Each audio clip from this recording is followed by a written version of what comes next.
Laure Maurice, je suis la présidente de Bucarest Accueil. Localement, on s'appelle l'AFB, Association d'accueil francophone à Bucarest. Voilà, je suis ici avec Nadège, vice-présidente et responsable du pôle accueil. Alors Corinne m'a demandé d'intervenir quelques minutes sur sa visite à Bucarest, j'en suis très heureuse. Alors nous, avec Nadège et toute l'équipe, on a été élus en mai dernier et on est arrivé après un bureau qui avait un peu souffert parce que il y a eu 2 présidentes qui se sont succédées. Donc c'est un contexte assez particulier.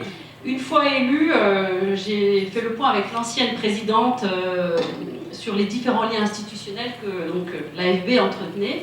Et lorsque je lui ai demandé quels étaient nos liens avec la FIAF, elle m'a répondu texto « aucun ». J'ai pris le poste. Je connaissais un tout petit peu, mais vraiment pas très bien. Donc en juin, je me mets au travail pour l'AFB, et puis je découvre que des mails de la FIAF arrivent dans la boîte mail présidence. Donc je fais un petit tour sur le site pour découvrir un peu ce que c'est. Je découvre qu'il y a eu une élection, une nouvelle présidente, je vois des visages sympas, je me dis bon, c'est bien. Mais bon, pour moi, la priorité, après cette année difficile qu'avait eu l'AFB, c'était la construction de mon équipe toute nouvelle, de la rentrée. Et l'AFB, c'était pas ma priorité, donc je vais pas plus loin. Mais je tombe quand même sur un mail d'une interview de petit journal de la présidente, de Corinne, qui parle de la rentrée, du stress des nouveaux arrivants, et bon, qu'elle avait nommé le stress de l'agenda vide. J'ai trouvé que cette remarque était intéressante, pertinente, donc je briefe mon équipe en parlant de cette présidente que je ne connaissais pas, et leur demande de bien remplir l'agenda en café et visite en septembre. Mi-juillet, un petit message de Corinne, rien que pour Bucarest Accueil.